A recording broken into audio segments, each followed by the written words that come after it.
Hello friends, मेरे YouTube channel पे आपका स्वागत है। आज का हमारा टॉपिक है फिक्स्ड एंड मूवमेंट्स। कुछ एक बीम कॉम्बिनेशन, लोड कॉम्बिनेशन जो कि फिक्स्ड एंड बीम होगी, उसमें आपको ये डायरेक्ट फिक्स्ड एंड मूवमेंट्स याद रखनी है। मैं आपको कुछ एक कंडीशंस बताऊंगा। तो सबसे पहली हम लेते हैं फिक्स्ड बीम,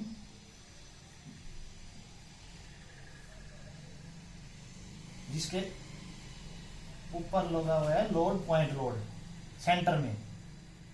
अगर ये L है तो सेंटर का मतलब यहाँ पे L/2 होगी डिस्टेंस, ये L/2 होगी। ये W लोड यहाँ पे पॉइंट लोड लग रहा है, ठीक है। और ये जो है फिक्स्ड एंड मूवमेंट, ठीक है। तो अब हमको फिक्स्ड एंड मूवमेंट्स की वैल्यू निकालनी है। ये A मान लो, ये B, ठीक है। तो फिक्स्ड एंड मूवमेंट लिख देते हैं यहाँ पे। तो इसको हम MAB का मतलब ये वाला है, MA से B तक। इसका फॉर्मूला होगा -WL/8। ये आपको डायरेक्ट याद रखना है। उसके बाद इसी तरह से MBA होगा, वो होगा +WL/8। ये पहला है आपका। इसी तरह से दूसरा केस, इस दूसरे केस में होगा कि ये जो पॉइंट लोड है ना, वो सेंटर की बजाय अगर कोई इसेंट्रिक लोडिंग इसी से बोल सकते हैं हम। सपोज ये L डिस्टेंस है तो इसे A डिस्टेंस मान सकते हैं, इसे D डिस्टेंस मान सकते हैं, ठीक है। और ये मूवमेंट हमको फिक्स्ड एंड मूवमेंट्स निकालनी है। ये W लोड है। तो इस केस में क्या होगा, ये A कंसीडर कर लो, ये B कंसीडर। तो MAB कितना होगा, इस साइड से आ रहे हैं तो माइनस साइन आएगा, तो वो होगा WAB²/L², ठीक है। और ये हो जाएगा MBA, इसमें प्लस साइन आ जाएगा, और WA²B/L²। ये आपका सेकेंड कंडीशन होगी। अब थर्ड देखते हैं हम। इसके अंदर आ जाएगा UDL। थर्ड के अंदर हम कंसीडर करते हैं UDL, ठीक है। इस पे हम UDL लगा देंगे। UDL होगा W/मीटर, ठीक है। तो इसे A कंसीडर करते हैं, इसे B। तो इसी तरह से MAB निकालेंगे हम। ये हो गया -WL²/12। और इसी तरह से MBA हो जाएगा आपका +WL²/12।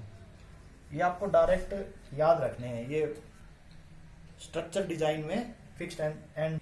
नेक्स्ट होगा, इसमें अगर UDL कुछ एक डिस्टेंस तक हो, ठीक है, तो इसमें भी निकालेंगे हम। सपोज करो ये W है और ये L लेंथ होगी आपकी, और ये लेंथ A होगी, ठीक है। तो इसका हो जाएगा आपका MAB will be equal to minus, ये हो जाएगा -WA²/12L², ब्रैकेट। उसके बाद हो जाएगा आपका 6L² प्लस 3A² माइनस, ये हो जाएगा आपका 8LA। ये हो गया। और MBA भी निकाल देंगे इसी तरह से। MBA का फार्मूला इसमें हो जाएगा प्लस साइन WA³/12L², और ब्रैकेट में आ जाएगा इसके साथ आपका 4L-3A। ये हो गया। इसके बाद नेक्स्ट कंडीशन हम देखेंगे, जिसमें यूनिफॉर्मली वेरिंग लोड आएगा इस तरह से, ठीक है। इसे A पॉइंट बोल देंगे। इसे बी पॉइंट बोलेंगे, ये एल डिस्टेंस है। इसी तरह से ये मूवमेंट हमको निकालना है और ये मूवमेंट। तो इस केस में क्या हो जाएगा, M A B will be equal to, इसका भी फार्मूला आप याद रख सकते हो, minus W L square divide by 30, ठीक है। और ये हो जाएगा एम बी ए हो जाएगा आपका plus W L square by 20। अगली कंडीशन,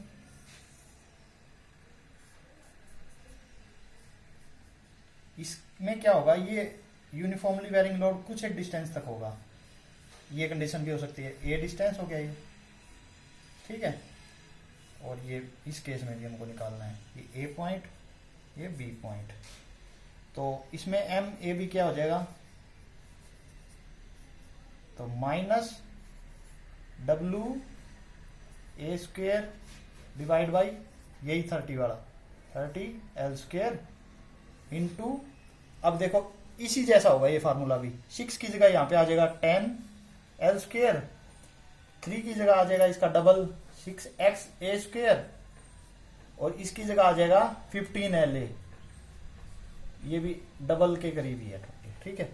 ये इसका फार्मूला हो गया। अब एम बी ए कितना हो जाएगा, ये प्लस साइन आ जाएगा यहाँ पे, और W A cube divide by ये 20 आ जाएगा यहाँ पे 20 एल स्क्वेयर, ठीक है। और ब्रैकेट में इसके साथ मल्टीप्लाई में होगा आपका 5l माइनस 3a, ठीक है।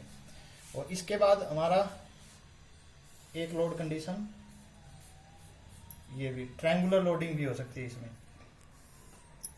इस तरह से। ट्रायंगुलर लोडिंग में अगर निकालेंगे तो उसमें हो जाएगा M A B is equal to 5/96 minus का साइन डब्ल्यू एल स्क्वेयर। इसी तरह से एम बी ए कितना हो जाएगा, प्लस 5/96 डब्ल्यू एल स्क्वेयर। अब दो कंडीशन और है, उसके लिए मुझे ये रफ करना पड़ेगा, ठीक है, जिसके अंदर मूवमेंट लग रही हो। अगर यहाँ पे एक पॉइंट मूवमेंट लग रहा हो इस तरह से, ठीक है, तो इस केस में क्या हो जाएगा, ए बी, तो एम ए बी हो जाएगा आपका